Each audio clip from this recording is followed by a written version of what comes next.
Thank you very much for staying to the end of the day. I'm very impressed that so many of you are still in the room. So thank you very much for that. Thank you for staying here. So my talk is going to be about strategic agility. So it's the issue of how do we translate all of these ideas about the future into a strategy? How do we take it from a dream into reality in a way that constantly adapts to the changes in our environment? So I call this start less, finish more, because my proposition here is that the way that we've gone about strategic planning in the past, and I've been in this business about 20 years now, involves an excessive amount of prediction of what we believe is going to happen far off in the future. And we have to be willing, as Mikhail Peterson said, to think the unthinkable, to consider that we can't even imagine what it's going to be like, even though we look at trends. We need to complement any foresight that we get from looking at trends with insight as to what's actually going on right now and develop the ability to adapt more quickly. So we just heard a great story about the future of the automotive industry. I am a history fan, so I'd like to talk about the past of the automotive industry, what happened before the automotive industry, and what people imagined. So imagine it's 1894, and in every major city in the world, most of the transportation is done by horses. There were no cars, there were no subways. So if you look at New York City, for example, where this picture was taken, there were 1.5 million people, and there were somewhere between 100 and 200,000 working horses. Horses were not a luxury, they were not for fun, they were working, they worked very hard. Now, one of the challenges with having that many horses on these streets, many of which were not even paved, was horse manure. Okay, horse manure. So these, say it's an average of 150,000 horses in New York City, were producing about 1 million kilograms of horse manure every day. Where did that go? So in those days, urban planning was a very young profession. And the very first convention of urban planners, professional urban planners, happened in New York City in that year. And one of the main topics was, we need a strategy for dealing with all of this horse manure. We can't get it off the streets fast enough. What are we going to do?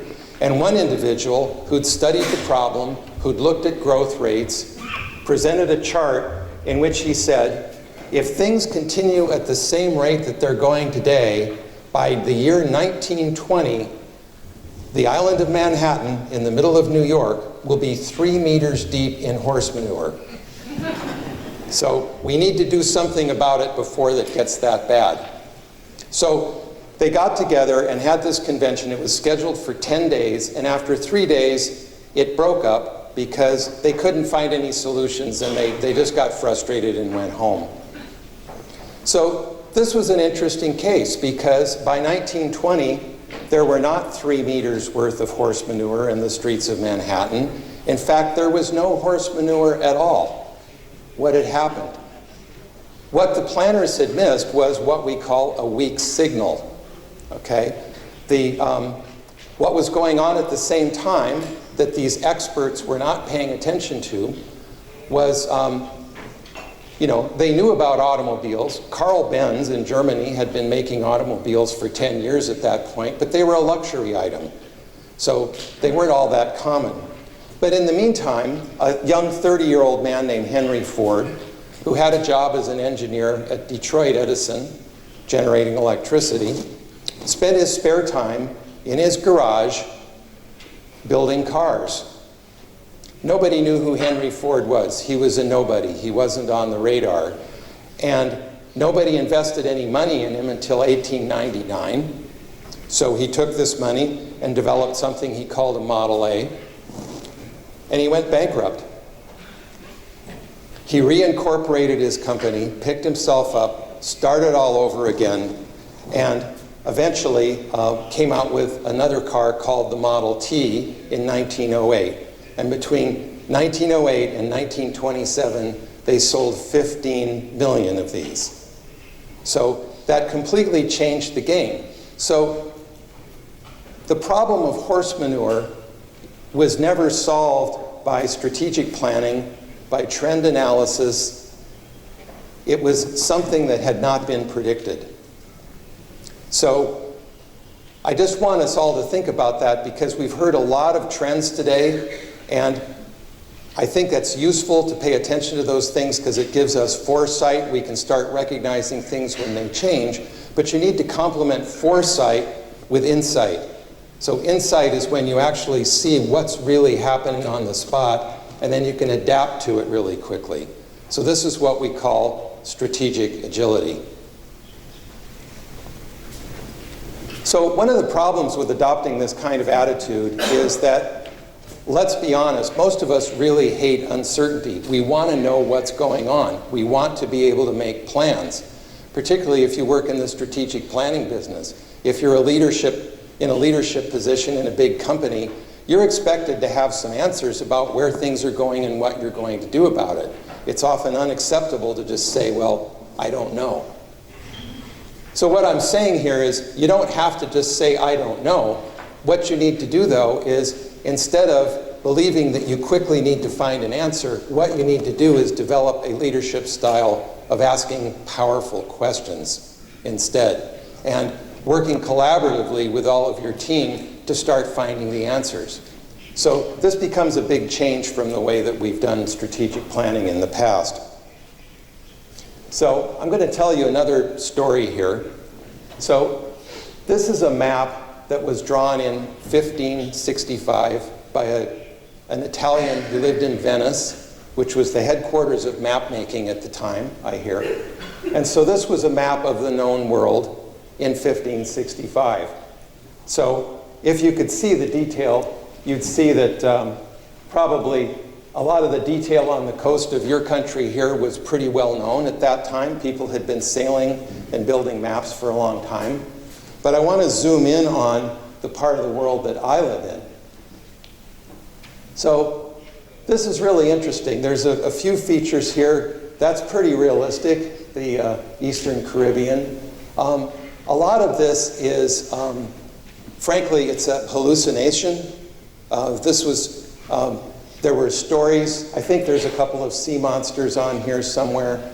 Obviously, no one who had worked on this map. How many of you have ever been to California? Any of you? A few of you. Okay. So this is Baja California, which is part of Mexico. Los Angeles would be about here, but I don't think anybody had ever sailed any further north than that. So they imagined that if you went up here, the coast bent over that way, and you'd be in China. So the interesting problem with this is, what if this was the map that you were operating from? How would that influence what your sense of your choices was? So imagine, there was an Englishman named John Smith who founded this colony in Jamestown in what's now Virginia, over here, and he had a copy of this map. So he might have imagined there were a lot of interesting things here. Number one, these are the 7 cities of gold right here, which everybody was really interested in. The Spanish had pulled a lot out down here, but he wanted to get some of that. And then once he did that, he could get on this river and just follow this river all the way up into the interior of China and establish a new trade route. But there's a couple of problems. It wasn't until 200 years later that they actually understood how to measure longitude. So even though Magellan had sailed all the way around the world, he didn't know how far he'd sailed. So they had no idea how big the Pacific Ocean really was in this map. And this river here actually doesn't go there. This is the Colorado River. It kind of goes up here, goes through the Grand Canyon, and starts up here in the Rocky Mountains, which is where I live. It doesn't go to China. So the point is that anytime we come up with a mental model, we're creating a map of reality that influences what our choices are. And if we are not embracing uncertainty, if we're in too much of a hurry to believe that we know what's going on and we're fixated on that, the more certain we are, we could be certain of one thing, which is we will be wrong. So the future, you can make projections, you can plan for those, but you can't predict exactly what's going to happen. So back to the problem with those urban planners in New York City, they were such experts in the current problems of cities that they really couldn't consider the weak signals, like 30-year-old Henry Ford off working in his garage on the automobile. That didn't enter the conversation. So this is something that the late Harvard professor Chris Argyris called skilled incompetence. And so it was probably more poetically put by this Zen master from Japan, Suzuki Roshi, who said, in the beginner's mind, there are many possibilities. In the expert's mind, there are few.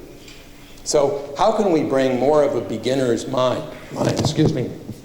to the process of strategic planning? So there's a systems thinker named David Snowden from Wales who has introduced this interesting distinction. The way you go about doing planning depends on the nature of the system that you're in. There's no one right answer. So the first thing to do is diagnose the nature of the system. So he makes an interesting distinction between what he calls a complicated system and a complex system. So a complicated system is one in which there are many variables, but given enough data and enough smart people looking at the data, you can actually predict how the system is going to behave. So an example of that would be a 777 Boeing airliner. You can predict how it's going to behave in certain conditions of temperature and wind. There may not be one engineer who understands the whole thing, but a group of engineers actually can. So it's a mechanical model of reality. And when we were talking earlier about the evolution of these paradigms, that's an important thing. The mechanical model was a big breakthrough in its time, but we're moving on to a new paradigm that's really more of a biological or ecological kind of model, which is complexity. So in complicated, you can actually determine what the cause and effect of the situation is. There's a right answer to the problem. In a complex situation, which is what a lot of the world is like today, you can't do that. You can't come up with a business plan that predicts exactly what your cash flow is going to be 5 years from now for a product that you haven't designed yet or haven't built. And if you try that, most venture capitalists today would laugh you out of the office. They know that that's not possible. That's why we've developed these new ideas like lean startup. So those are the ideas here that what you do is you form a hypothesis about what might happen. You have an experiment with a very limited risk. You see how the system responds, and then you scale up if you're actually getting the right answer. So this is a process that I call disciplined experimentation, and I've applied this to the idea of strategic planning and how that works. So the way that we've been taught to do strategic planning fits very well for a complicated kind of system. So for example, we had the question earlier from the gentleman in back about balanced scorecard, and I worked with balanced scorecard for 15 years. And it's a great model if you've got a system that's relatively predictable, because we would go in and say, what planning assumptions are we making for the next 3 to 5 years? What is our ability to meet those trends that we're seeing? And then we identify all the critical areas for performance. It's very smart, it's very elegant, but what you end up with is a model for continuous improvement in a relatively stable kind of situation. So I used to teach that. I would teach 5-day boot camps about how to do that. And one day I found myself in San Jose, California. I had people from Intel, Microsoft, Hewlett-Packard, eBay in the class. And they sat through the class, and on about the third day, they said, you know, I can't take this back to my company and do it. It's too stodgy. It takes too much time up front to design it, and you need to spend more time on implementing it and iterating it. It needs to be more agile. So I started looking at, well, what is this agile thing? I'd been in software development years before, and agility is really the idea that you define at a very high level where you need to go, which they call a minimum viable product, and then you iterate along the way because you don't know exactly what's going to work yet. You don't know what your customers are going to value. So you build a cycle of iteration or disciplined experimentation into what you're doing. So the other problems you end up with traditional strategic planning is the plans can't keep up with change because inherently the situation changes. It won't stay the same for 5 years. So you create a detailed strategic plan, you put it in a binder that's this thick, you put it on the shelf in the office, and it sits there and gathers dust, and pretty soon you don't even want to pick it up anymore because it has nothing to do with the reality that you're facing every day.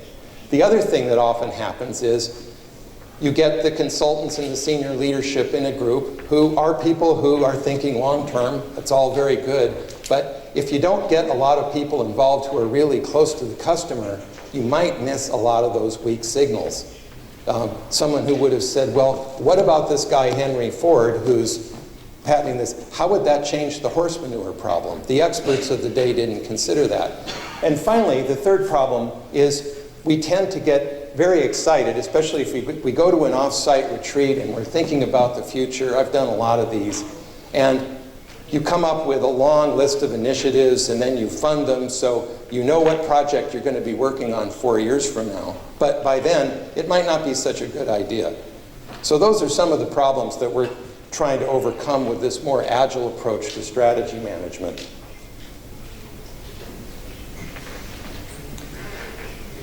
So what is strategic agility? I use this picture in the back, starlings. I love to look at these flocks of starlings. I think you have starlings in Turkey, right? And you know, they're beautiful. They weave around in these complex patterns. And the way that that works is if one of them, any starling, they don't need to be the chief, starling, senses danger, they send out a signal that the next 7 starlings around them perceive almost instantly, and the next 7 and the next 7. So if they're settling down for the night and a falcon shows up, they go through this in order to escape danger. Now that's not really a strategy. That's not even a complicated strategy. That's what Snowden would call an obvious strategy. If something shows up that's going to eat you, get away. You don't need a plan for that. You just need to react. So, but people are not starlings. We're much more complicated than that. And what becomes, winning for the starling is not being eaten that day. What winning means for us keeps evolving all of the time. So agility in a strategic sense for people in organizations requires a lot more.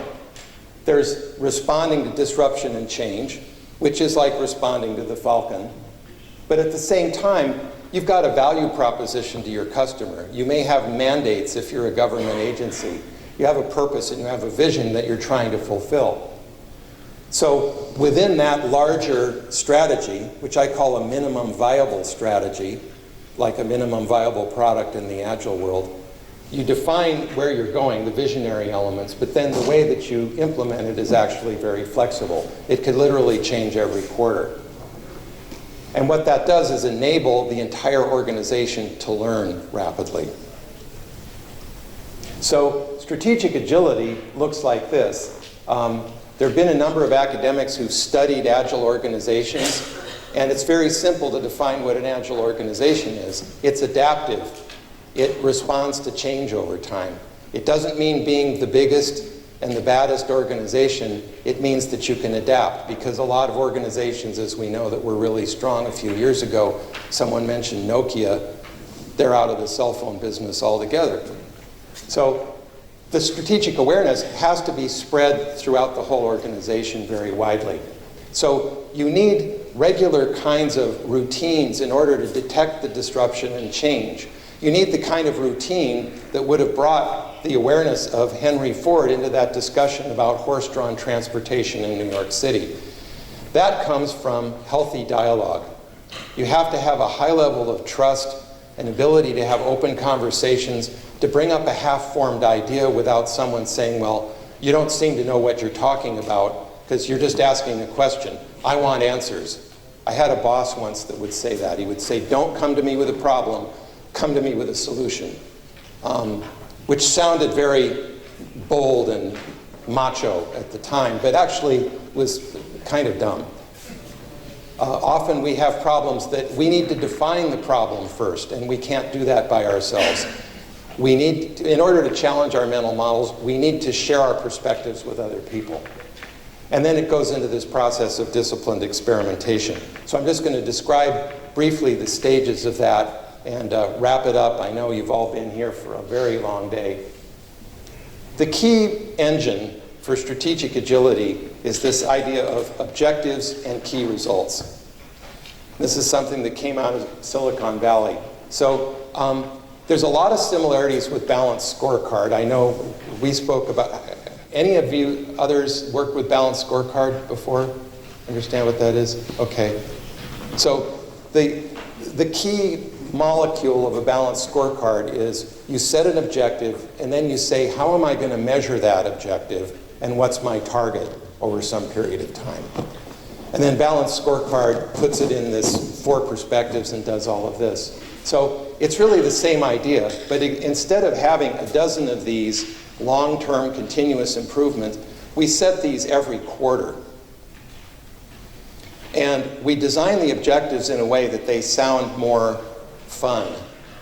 Because we used to write a lot of objectives that would say things like improve customer service, which is, we use the term plain vanilla. You know, there's not a lot of extra flavor to that.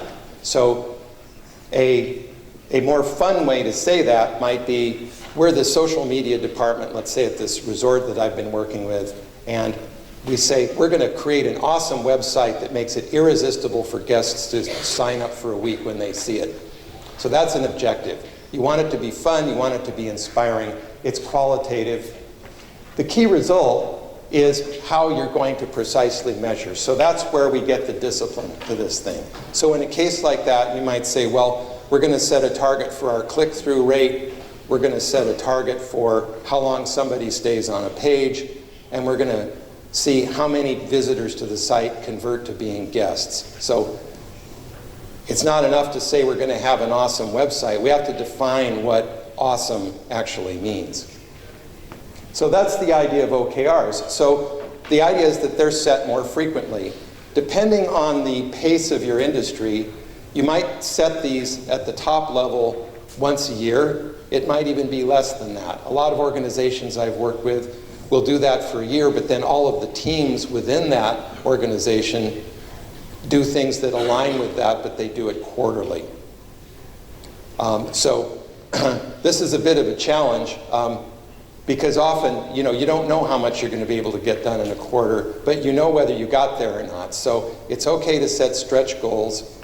One of the things they say in Silicon Valley is it's okay to fail as long as you learn from the failures. So if you've tried to do something you couldn't do, you can extend it. You can say, well, maybe we didn't take the right approach, let's do something else. But what it does is gets people into a frequent quarterly conversation about what are our strategic assumptions, what's our overall strategy, what specific things are we going to commit to doing in the next quarter. And then at the end of the quarter, what did we actually learn from that?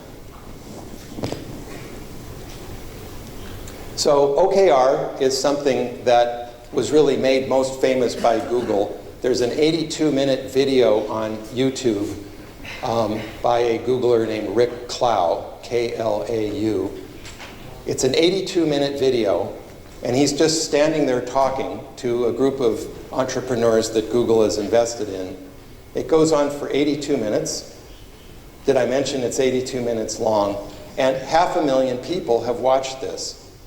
It's amazing. So this is one of the first really powerful strategic planning ideas that did not come out of a business school. It didn't come out of Harvard Business School. It didn't come out of Stanford Business School. It was not developed by professional consultants. It was developed by techies who were trying to build a company. So this is the approach that they used to build Google. The guy that brought it to Google, John Doerr, had come from Intel, and then he's an investor in a venture capital firm. But it's gone way beyond this idea of Silicon Valley technology product companies, and now we're seeing it in all kinds of other service organizations. And these last two are my clients. So I'm doing this in the finance department of the city of Denver, which is about as far away from Google as you could imagine. I'm doing it for a wellness resort in the Caribbean, Sunswept Resorts. So everyone's finding that it makes the strategy more intelligible, it's more engaging to people as they go forward, because each team has more input into how they're doing it, and they get the feedback faster. So this is the cycle that we go through with this, and I think I'll end it on this slide. I'll just go around and say a little bit about what the these different things are. So one of the concepts that we talk about in strategy, in strategic planning, is the